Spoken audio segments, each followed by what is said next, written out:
మాది ఎన్టీఆర్ కాలనీ సత్తుపల్లి. అధిక సింగరేణి వల్ల ఇల్లు అంతా పడిపోయింది సార్.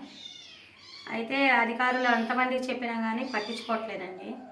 ఇంట్లో ఏమన్నా ఇబ్బంది కలిగిద్దేమోనని పెచ్చులు పడుతున్నా, హాస్పిటల్ పాలవుతామని అని ఇల్లు అద్దె తీసుకొని వెళ్ళిపోయాం.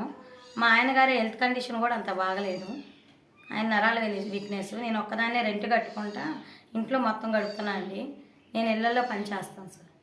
మా సత్తుపల్లి ఎన్టీఆర్ నగర్ అండి. మేము ఈ సింగరేణి బ్లాస్టింగ్ల వల్ల గోడలు పడిపోయి ఇటుపక్క గది పడిపోయి చాలా ఇబ్బంది పడుతున్నామండి. బయట చేపిస్తున్నారని చెప్పారు. ఇంతకుముందు నియోజకవర్గం ఉన్నప్పుడు మేము చేపిస్తామని చెప్పని మాకు చెప్పారు. ఇప్పుడు నియోజకవర్గం మారినా సరే మాకేం చేపించట్లేదు. మెయిన్ రోడ్ దగ్గర అయితే చేపిస్తున్నారు. మాకైతే లోపలికి వచ్చి మాత్రం పట్టించుకోవట్లేదు. మా మెయిన్ రోడ్ అండి, మాది స్కూల్ రోడ్డు. ఈ చివరికి వచ్చేసరికి ఎవరు పట్టించుకోవట్లేదు. నేను మొన్న చూసా అండి, ఆ చివరి చేపిస్తున్నారు. సింగరేణి వాళ్ళని కనుక్కోమన్నారు.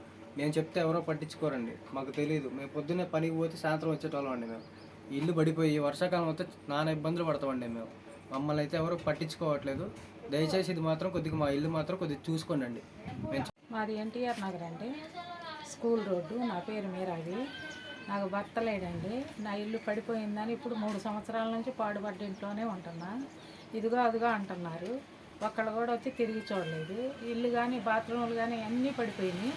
అయినా కానీ ఎవ్వరూ రాలేదు అధికారులు. ఇదిగో అదిగో అంటున్నారు. అంతేగాని ఈ పాడుపడ్డ ఇంట్లోనే పడి చచ్చిపోతున్నాం. ఎవరో లేరు. ఇక దిక్కులేని దానిలాగా ఇందులోనే ఉంటున్నా. నా పరిస్థితి ఇదండి. ఏమన్నా చెప్పండి.